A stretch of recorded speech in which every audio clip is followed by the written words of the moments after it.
여러분 알다시피 가정은 이 세상의 모든 공동체의 기본입니다. 가정이 모여서 교회가 되고 또 가정이 많아지면 국가가 됩니다. 가정은 처음에는 한 남자와 한 여자가, 잘 들어야 됩니다. 한 남자와 한 여자입니다. 한 남자와 두 여자가 아니고, 한 여자와 두 남자도 아니고, 한 남자와 한 남자도 아니고, 한 여자와 한 여자가 아니라, 따라합시다. 한 남자와 그 다음 뭘까요? 한 여자. 가장 단순한 진리를 절대로 넘어가면 안 됩니다. 가정은 이렇게 처음에는 한 남자와 한 여자가 만나서 아주 작게 시작하지만 그 가정에서 아이가 태어나고 또 그 아이가 장성해서 결혼하면서 가정이 확대되고 또 확대되면서 더 큰 공동체를 이룹니다. 이런 패턴들이 반복됨으로 말미암아서 가정 공동체는 지역으로 발전하고 또 지역 공동체는 하나의 국가 공동체로 발전합니다. 어떤 의미에서 가정 공동체는 필연 공동체라고 볼 수 있습니다. 인생을 살다 보면 우린 원하든 또 원하지 않든 여러 다양한 공동체에 소속될 수밖에 없습니다. 특별히 저처럼 목사의 직분을 감당하는 사람들은 정말 모임이 많습니다. 어떤 목사님이 우스갯소리로 그런 말 하더라고요. 목사 셋만 모이면 모임이 하나 만들어진다고. 다른 공동체는 내 마음에 안 들고 내 마음이 안 내키면 안 가도 됩니다. 그런데 가족은 그럴 수가 없습니다. 가족은 내 마음에 들건 안 들건, 내가 좋건 싫건 같이 먹어야 하고 같이 살아야 하고 같이 만나야만 합니다. 그래서 가족을 우린 필연 공동체다라고 말합니다. 또 가족은 운명 공동체이기도 합니다. 여러분 생각해 보세요. 만일 자녀들 입장에서 부모님을 선택할 수 있다면 여러분은 지금 그 부모님하고 사실라오? 또 반대로 만약에 부모님 입장에서 자녀를 선택할 수 있다면 할렐루야겠죠. 여러분 이렇게 부모는 자녀를 선택할 수 없고 자녀는 부모를 절대 선택할 수 없습니다. 그렇기 때문에 가족은 필연 공동체 혹은 운명 공동체라고 합니다. 전 우리 성도들이 바꿀 수 없는 것을 받아들일 수 있는 관대함이 있었으면 좋겠고, 바꿀 수 있는 것들을 변화시키고자 하는 열정이 있었으면 좋겠고, 이 둘을 구분할 수 있는 지혜가 있기를 주의 이름으로 축원합니다. 여러분 다시 한번 말할 테니까 마음에 새겼으면 좋겠어요. 바꿀 수 없는 것들을 받아들일 수 있는 관대함이 있기를 원하며, 바꿀 수 있는 것은 변화시키고 싶은 열정이 있기를 원하며, 그 둘을 구분할 수 있는 지혜가 오늘 우리 각 사람에게 임하기를 주의 이름으로 축원합니다. 직장은 다니다 보면 힘들면, 다니기 싫으면 바꿀 수도 있습니다. 그런데 가족은 바꿀 수가 없어요. 좋아도 내 가족, 싫어도 내 가족, 내 마음에 들어도 내 가족, 내 마음에 들지 않아도 내 가족. 그래서 가족의 문제는 절대 어떤 순간의 기분이나 감정으로 해결하려고 해서는 절대 안 됩니다. 어떤 사람하고도 싸우면 안 되지만 특별히 다른 사람들하고는 싸우면 안 만나면 그만이지만 가족하고는 싸워도 안 볼래야 안 볼 수 없는 그런 관계입니다. 여러분 이렇게 가족은 이 세상 그 어떤 것보다, 이 세상 그 무엇보다 소중하고 중요합니다. 여러분 제가 아주 중요한 질문을 한 가지 하려고 해요. 이렇게 소중한 가족을 여러분 정말 사랑하십니까? 이렇게 소중한 가족을 여러분 정말 소중하다고 인정하십니까? 전 우리 성도들의 가정이 정말 행복했으면 좋겠어요.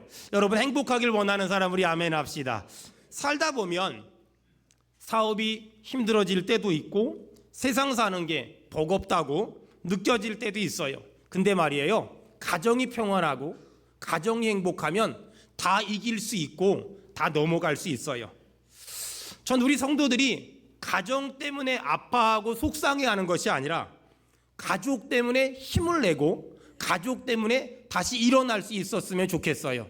여러분의 가족이 여러분에게 있는 희망과 소망을 끊어내는 가족이 아니라 여러분의 가족이 여러분에게 힘을 주고 열정을 주고 용기를 주는 그런 가정 되길 주의 이름으로 축원합니다. 가정은 하나님이 천국을 미리 경험하라고 우리에게 주신 선물이에요. 우린 보통 예수 믿으면 죽으면 천당 가잖아요. 맞아요. 여러분, 예수 믿으면 죽으면 천당 가요. 하지만 죽기 전에 이 땅에서 천국을 경험할 수 있는 두 가지 공동체가 있는데, 구약에선 가정을 만드셨고 신약에선 교회를 만들었어요. 그래서 예수 믿는 사람은 가정에서 천국을 경험하고, 또 예수 믿는 사람은 교회에서 천국을 경험해야 돼요. 여러분, 축복합니다. 여러분의 가정이 천국의 축소판이 되기를 주의 이름으로 축원합니다. 또한 수원은혜교회가 천국의 모형이 되길 주의 이름으로 축원합니다. 자, 그렇다면 어떻게 천국 같은 가정, 또 가정 천국을 만들 수 있을까? 세상에 부귀영화를 가지고 있으면 가정 천국을 만들 수 있을까? 그런 것 같지는 않습니다. 만약에 세상에 부귀영화를 가지고 있어서 가정이 천국이 된다면 부자들은, 잘난 사람들은, 똑똑한 사람들은, 권력이 있는 사람들은 다 천국으로 살아야 되잖아요.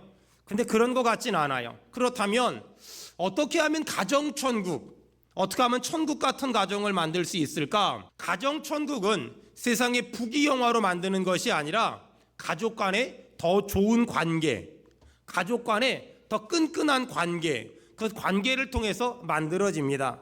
여러분, 이 사실을 아는 사람은 세상의 부귀영화를 갖기 위해 애쓰는 것이 아니라 가족 간의 더 끈끈한 관계를 갖기 위해서 애씁니다. 사랑하는 여러분, 축복합니다. 남편과 아내가, 부모와 자녀가 더 좋은 관계 가운데서 여러분의 가정에 천국이 임하기를 주의 이름으로 축원합니다. 가족 간의 좋은 관계는 좋을 때 지켜야 하고 깨지지 않았을 때 지켜야만 합니다. 우리나라 속담 중에 제가 제일 싫어하는 말이 하나 있습니다. 부부싸움은 칼로 물베기.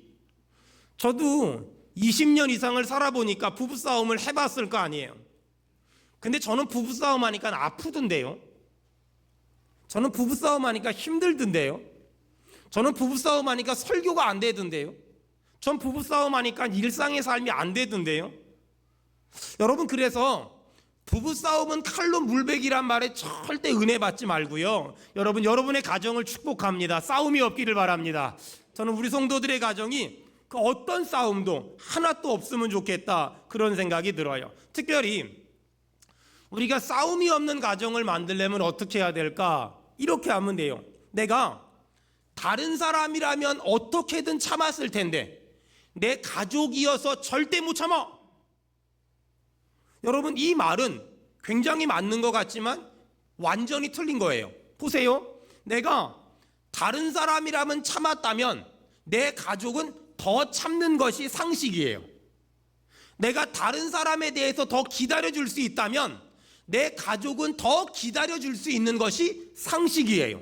근데 안타까운 건 우리나라 사람들은 내가 다른 사람이라면 참는데 내 가족이기 때문에 못 참는데요.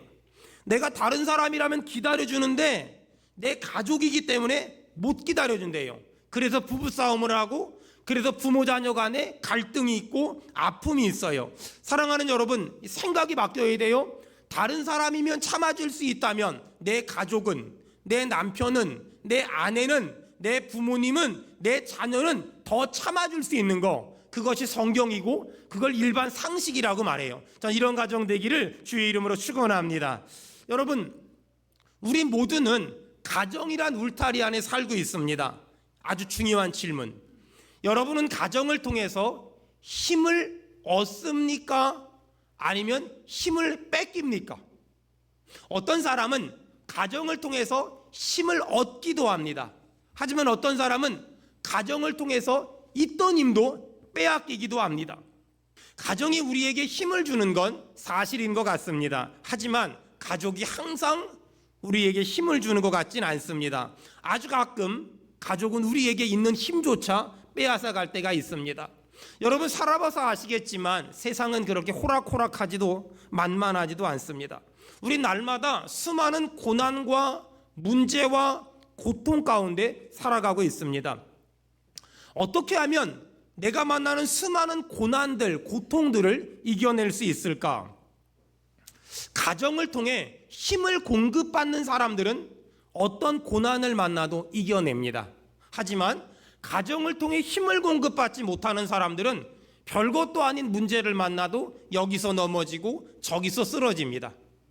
여러분, 가정을 통해 힘을 공급받으며 세상을 살아가는 사람과 가정을 통해 힘을 공급받지 못한 채 세상을 살아가는 사람은 달라도 너무 다르고 완전히 다릅니다.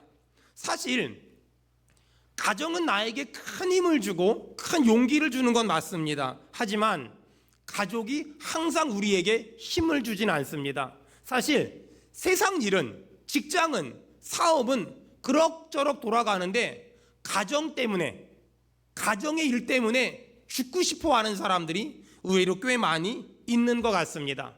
여러분, 신약 성경을 보면 가장 많은 고난을 당한 사람이 누구라고 생각하세요?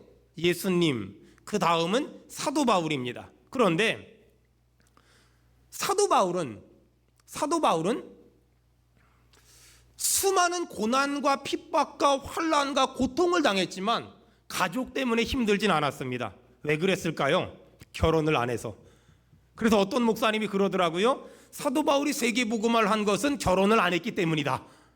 뭐 이런 말도 안 되는 말을 하는 분도 예전에 있었어요. 어떻든 간에 사도 바울은 수많은 고난과 고비와 고통을 당했지만 최소한 가족 때문에 고난을 당하진 않았습니다. 오늘 우리가 잠언 읽었잖아요. 잠언은 솔로몬이 썼거든요. 솔로몬이 아가서, 잠언, 전도서. 특별히 전도서를 읽어보면 솔로몬이 가족 때문에 얼마나 힘들었는지가 적나라하게 다 기록되어 있습니다. 오늘 잠언 23장, 또 24장, 25장을 봐도요, 솔로몬이 자녀들 때문에 얼마나 힘들었는지 마치 부모님의 잔소리 같은 이야기들을 구구절절 다 써놨습니다.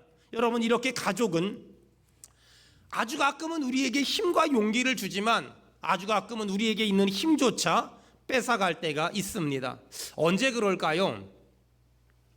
가족이 힘든 일 만났을 때, 또 가족이 어려운 일 만났을 때, 또 아이들이 이 사춘기를 지나갈 때, 정말 아이들이 사춘기를 지나갈 때는요, 우리 애가 아닌 것 같아요. 그래서 저는 우리 새 아이한테 예전에 자주 했던 말이 있어요. 뭐 지금 사춘기 다 지나간 것 같고요. 예전에 자주 한 말이 있어요. 우리 집에는 사춘기를 안 키워. 우리 집에는 사춘기를 용납하지 않아. 우리 집엔 사춘기를 인정하지 않아. 뭐 이런 말 자주 했던 것 같아요. 이렇게 가정이 힘들 때를 보면 힘든 일을 만나거나 어려운 일을 만나거나 아이들이 사춘기를 보내거나 아빠 엄마가 힘겹게 살아가는데 하는 일이 안 되거나 망하거나 뭐 그랬을 때 참 가족이 힘들어지는 것 같아요. 하지만 역사를 살펴보면 하나님께 쓰임 받았던 사람들, 그들의 어린 시절이나 그들의 청년기, 청소년기를 보면 정말 질풍노도의 시기를 거치지 않은 사람들이 단 한 사람도 없어요. 신기하게도 하나님의 손에 붙잡혀 쓰임 받은 사람들을 보면 어린 시절이 평탄했던 사람들이 단 한 사람도 없어요. 어거스틴, 조지 뮬러. 아마 여러분의 자녀들 가운데서도요. 전 아이가 셋이 있잖아요. 여러분의 자녀들 가운데서도요. 유독 엄마 아빠를 기도하게 만드는 아이가 있어요.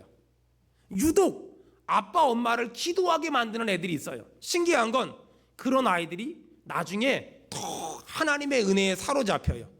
왜냐하면 죄가 많은 곳에 은혜가 많아서.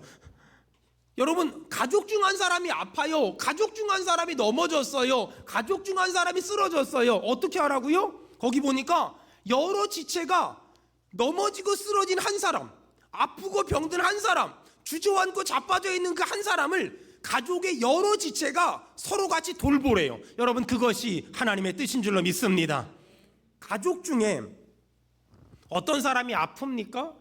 가족 중에 어떤 사람이 넘어져 있습니까? 여러분, 아픈 가족이 한 사람이 있으면 처음에는 온 가족이 고민하고 또 예민하게 반응합니다. 엄마가 아프셔, 아빠가 아프셔. 처음에는 온 가족이 득달처럼 몰려듭니다. 근데 아픈 게 한 달이 지나고 두 달이 지나고 석 달이 지납니다. 그러면 이번엔 누나가 가, 이번엔 동생이 가, 이번엔 언니가 가, 이번엔 네가 가 하면서 이 사람 미루고 저 사람 미루고 그 사람 미루게 됩니다. 그것이 솔직한 우리의 연약함이고 솔직한 우리의 아픔입니다. 우리의 가족 중에는 원하든 원치 않든 아픈 사람이 있습니다. 그리고 넘어진 사람이 있습니다. 쓰러진 사람이 있습니다. 좌절한 사람이 있습니다. 어떤 가정은 그 사람만 없으면 행복할 것 같고, 어떤 사람은 그 사람만 없으면 마음 편하게 잘 것만 같고, 어떤 가정은 그 사람만 없으면 힘들 일이 하나도 없을 것처럼 느껴질 수도 있을 것입니다. 그래서 어떤 사람은 그 사람을 외면하기도 합니다. 그 사람을 포기하기도 합니다. 그 사람을 멀리하기도 합니다. 그 사람을 아는 척을 안 하기도 합니다. 하지만 그것은 하나님의 뜻이 아닙니다. 하나님의 뜻은 간단합니다. 아픈 가족을 향하여, 연약한 가족을 향하여, 넘어진 가족을 향하여, 병든 가족을 향한 하나님의 뜻은 간단합니다. 고린도전서 12장 25절에 여러 지체가, 나머지 가족들이 아프고 병들고 넘어지고 쓰러진 가족을 돌보는 것, 여러분 그것이 부담되지만 힘들지만 하나님의 뜻임을 오늘 인정하길 주의 이름으로 축원합니다. 인생을 살다 보면 너무 힘들고 너무 속상하고 너무 답답해서 어딘가에 하소연하고 싶고 어딘가에 내 얘기 좀 들어달라고 말하고 싶을 때가 있어요. 물론 그 사람은 내 힘든 얘기 들어준 것만으로도 큰일 했지만 중요한 건 그 사람은 내 문제를 해결할 힘이 없어요. 여러분 축복합니다. 힘들 때, 답답할 때, 가족 때문에 억울할 때, 가족 때문에 너무 속이 뭔가 치밀어 오를 때 사람 찾아가지 말고 여러분 하나님 앞에 나오길 바랍니다. 예수 앞에 나오길 바랍니다. 예배당에 나와서 기도하길 바랍니다. 눈물로 기도하면 하나님이 들어줄 것이며 간절히 기도하면 하나님이 만나주실 줄로 믿습니다. 아마 우리 가운데 그런 사람들이 우리가 생각하는 것보다 꽤 많이 있을 거예요. 가족이 천국인 사람들은요, 가족이 정말 하나님의 은혜를 경험할 수 있는 공동체인 사람들은요, 그런 거 잘 몰라요. 가족이 지옥 같은 사람들은요, 살고 싶지 않을 때가 진짜 많아요. 가족이 지옥 같은 사람들은요, 집에 들어가고 싶지 않을 때가 진짜 많아요. 가족이 지옥 같은 사람들은요, 남편이고 아내고 애들이고 만나고 싶지 않을 때가 너무나 많아요. 그런 사람들의 마음은 경험해보지 못한 사람들은 몰라요. 그런 사람들의 마음은 내가 실제로 부딪혀보지 않은 사람들은 절대 몰라요. 여러분 근데 있잖아요, 그 아프고 답답하고 속상하고 억울한 마음 가지고 사람한테 다 얘기하잖아요. 그 사람은 아무것도 해결해주지 못해요. 근데 그 아프고 답답하고 속상하고 억울한 마음을 여러분 하나님 앞에 다 얘기해보세요. 늘은 미리 보시는 주님, 여러분 늘 은밀히 보시는 주님께서 뭘 준다고요? 큰 은혜를 주실 줄 믿습니다. 여러분 오늘 예배 끝나고 힘들어하는 가족에게 한마디 해주세요. 그 고통이 영원하지 않을 거야. 그 고난이 절대 오래 가지 않을 거야. 지금 힘든 거 절대 오래 가지 않을 거야. 지금 어려운 거 절대 영원하지 않을 거야. 우리 이번 주만 잘 넘기자. 우리 이번 달만 잘 넘기자. 우리 올해만 잘 넘기자. 저 어릴 적에 우리 엄마한테 물어봐요. 엄마 우린 언제 부자 돼? 어릴 적에 제가 물어봐요. 우리 엄마 뭐라 그랬는지 아세요? 내년이면 나아지겠지. 내년에 안 나아져요. 엄마 우린 또 언제 부자 돼? 내년이면 나아지겠지. 안 나아져요. 여러분 고난이 영원할 것 같고 고통이 영원할 것 같지만 믿어야 돼요. 그 고난, 그 고통 영원하지 않아요.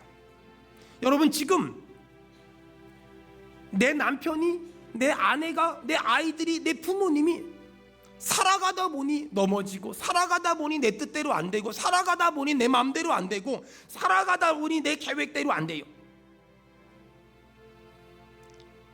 그러다 보니 같이 사는 아내가 힘들고, 남편이 힘들고, 아이들이 힘들고, 부모님이 힘들고, 그때 많은 사람들은 외면하고 싶어요. 포기하고 싶어요. 그만두고 싶어요. 눈 감고 싶어요. 모른 척하고 싶어요. 하지만 여러분, 세상은 다 그렇게 해요. 근데 성경은 우리한테 뭐라 그래요? 여러 지체가 같이 도와주래요. 여러 지체가 같이 도와주래요. 가족 중 한 사람이 힘들어할 때 외면하지 말고 더 사랑해주고 더 기도해주래요. 특별히 저는 우리 성도들에게 이 어버이 주일날 정말 부탁하고 싶은 게 하나 있어요. 우리 성도들의 가정마다 울타리가 하나씩 있었으면 좋겠어요. 어떤 울타리냐? 남편에 대한 나쁜 이야기가 담장을 넘지 못하는 울타리, 아내에 대한 나쁜 이야기가 담장을 넘지 못하는 울타리, 아이들에 대한 나쁜 이야기가 담장을 넘지 못하는 울타리. 이 울타리가 정말 다 있어야 돼요. 저 한번 따라합시다. 가족의 문제는 가정 안에서. 시작. 가족의 문제는 가정 안에서. 가족의 문제는 가정 안에서. 나는 남편 때문에, 아내 때문에, 애들 때문에 속이 썩건 말건 다른 사람들은 참 그 집 아들 착하다고, 참 그 집 딸 이쁘다고 이렇게 말해줄 수 있도록 만들어내야 돼요. 나는 속이 썩어서 뭉그러지건 말건, 나는 속이 너무 썩어가지고 좀 있으면은 도 닦게 생겼어 그러건 말건, 남들이 봤을 땐 그 집 아들 참 착하다고, 그 집 딸 참 잘 키웠다고 이런 말 들을 수 있는.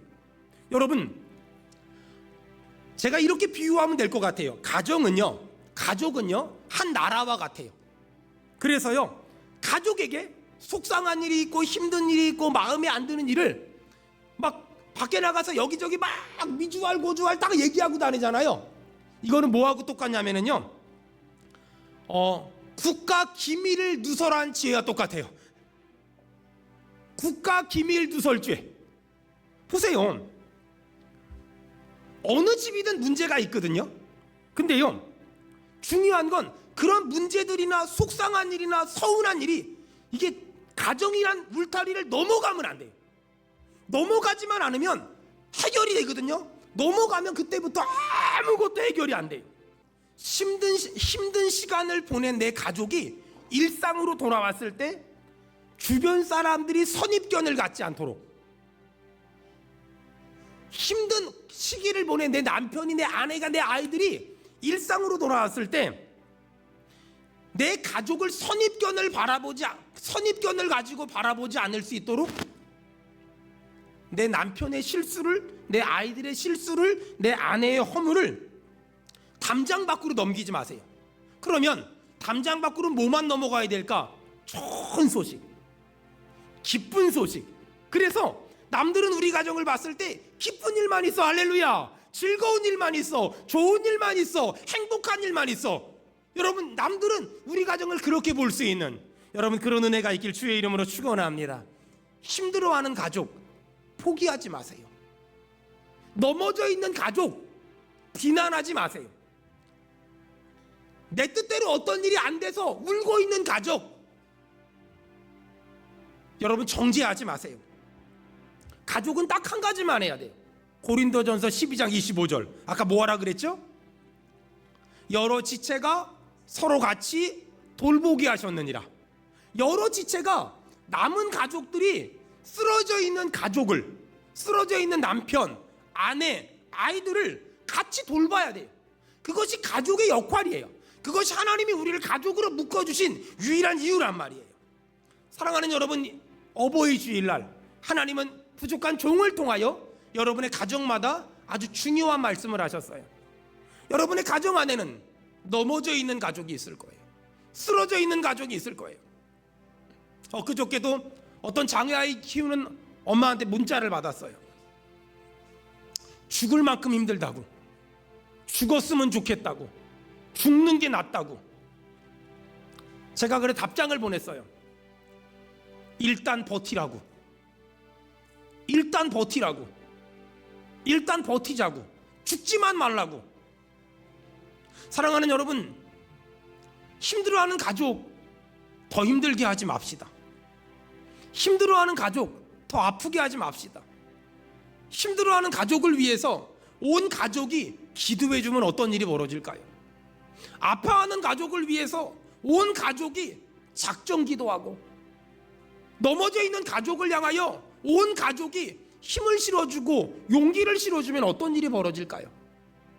오늘 힘들어하는 가족이 있다면 머리를 잘라 팔아서 고기를 끊어 먹이는 은혜가 돼지고기 말고 한우로. 그래서 예수 믿는 게 좋은 거예요. 세상 사람들은 이거 못해요. 세상 사람들은 이거 죽었다 깨나도 못해요. 근데 예수 믿는 사람들은 이런 설교 듣고 나면 순종하잖아요. 그래서 예수 믿는 게 은혜로운 거예요. 그래서 예수 믿는 게 복이 있는 거예요. 저는 여러분의 가정을 통하여 넘어진 가족들이 일어나기를 주의 이름으로 축원합니다. 어버이 주일입니다. 부모님을 즐겁게 하는 거. 여기 어르신들 늘 건강해 주셔서 참 많이 감사드리고 참 많이 고맙습니다. 저는 우리 교회 장로님들 그리고 안수 집사님들, 저보다 연배가 있으신 분들은 저한테는 다 형님이고, 또 저보다 연세가 많으신 분들은 큰 형님이고, 또 아버지 같은 분들도 계시고, 또 우리 권사님들은 누님 같은 분들이고. 여러분, 저는 이번에 제가 올해 가장 잘한 일이 있다면 아마 두 가지 같아요. 첫 번째, 선교사님들 부모님들한테 선물 보낸 거. 아무리 생각해도 참 잘했다. 아무도 칭찬을 안 해주니까 혼자 칭찬해. 잘했다. 두 번째 잘한 거, 부교육자들 부모님들한테 선물 보낸 거. 그것도 아무도 칭찬을 안 해주니까 혼자 잘했다. 참 너 잘했다 참. 저는 원래 이렇게 자존감이 높아서 혼자 칭찬하고 살아요.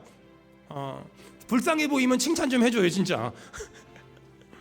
그다음 마지막 세 번째 참 잘한 거, 저희 부모님들한테도 선물 보내주셔서 여러분 감사합니다. 여러분, 신앙생활은 뭐냐면 부모님을 기쁘게 해드리는 것. 근데 거기서 좀 더 적용을 좀 넓게 해보자고요. 자, 잠언 23장 25절. 자, 우리 다 같이 내 부모를, 그 부모를 해, 내 가족을 한번 넣읍시다. 시작. 내 가족을 즐겁게 하며 내 가족을 기쁘게 하라. 내 부모를, 내 가족을 즐겁게 하며 내 가족을 기쁘게 하라. 저는 2020년 5월달 어버이날 여러분한테 한번 어려운 도전 한번 하려고 해요. 여러분, 우리는 가족이 뭘 좋아하는지, 가족이 뭘 싫어하는지 알잖아요. 남편은 아내가 뭘 좋아하는지, 아내는 남편이 뭘 좋아하는지, 부모는 자녀가 뭘 좋아하는지, 뭘 싫어하는지 알잖아요. 사랑이 뭐냐면요, 상대방이 싫어하는 거 안 하는 거예요. 사랑은요, 상대방이 싫어하는 거 안 하는 거예요. 물론 어떤 분 속으로 그럴 수 있어요. 목사님, 상대방이 싫어하는 게 너무 많아서 어떤 것부터 안 해야 될지 모르겠습니다. 그런 사람들을 위해서 저는 참 세심한 사람이니까 가르쳐 드릴게요. 한 가지만 끊읍시다. 자, 핸드폰을 한번 꺼내봐요. 그리고 한번 빨리 꺼내요. 빨리. 김영태 이사님 빨리 끊어요. 거기 가족 단톡 있어요 혹시요? 가족 단톡에다 올려봐요. 엄마가, 빨리 적어요. 엄마가 뭘 안 하면, 아빠가 뭘 안 하면 우리 가족이 더 행복한지 한 가지만 써주세요. 빨리 올려요. 자, 빨리 쓰세요. 전부 다 쓰는 거예요. 엄마가 뭘 안 하면 우리 가족이 더 행복할까? 여러분 전부 한번 써보세요. 또 아빠는, 아빠가 뭘 안 하면 우리 가족이 더 행복할까? 쓰세요. 순종이 제사보다 낫대요. 그냥 지금 쓰세요. 이따가 예배 끝나고 쓰라 그러면 죽어도 안 쓰거든요. 그러니까 지금 다 쓰세요. 또 자녀는 엄마 아빠한테 내가 뭘 안 하면 우리 가족이 행복할까? 다 쓰세요. 다 써서 올려보세요. 그래서 거기다가 딱 한 가지씩만 여러분 요구하세요. 아빠, 이거 하나만 안 해주세요. 엄마, 이거 하나만 안 해주세요. 애들한테도 얘들아 이거 하나만 안 했으면 좋겠다. 하나만. 너무 많이 안 하면은요 죽어요. 그래서 한 가지만 딱 쓰는 거. 한 가지만 이거 안 해줬으면 좋겠다. 제가 어떤 책에서 읽었는데요, 아내들이 남편에게 바라는 일 한 가지 뭔지 아세요? 큰 소리로 말하지 않는 거. 아내들이, 또 남편들이 아내들에게 바라는 거 한 가지, 두 가지였는데, 첫째는요 정색 안 하는 거. 남편이 무슨 말을 하면 끝까지 들어주는 거. 두 번째, 아침밥 주는 거. 가족을 위해서 돈을 더 많이 버는 것도 중요하지만, 여러분 돈은요 있으면 좀 편안한 정도지 그 이상 별 유의가 없어요. 오늘 2020년도 가정의 달 어버이 주일날 하나님이 주의 종을 통하여 오늘 여러분에게 숙제를 하나 주셨어요. 내가 가족이 싫어하는 거 딱 한 가지만 오늘부로 끊는다. 빨리 아멘 합시다. 자, 다시 한번. 내가 오늘부로 내 가족이 싫어하는 거 딱 한 가지만 끊는다. 아멘. 정말 여러분 다 끊었으면 좋겠어요.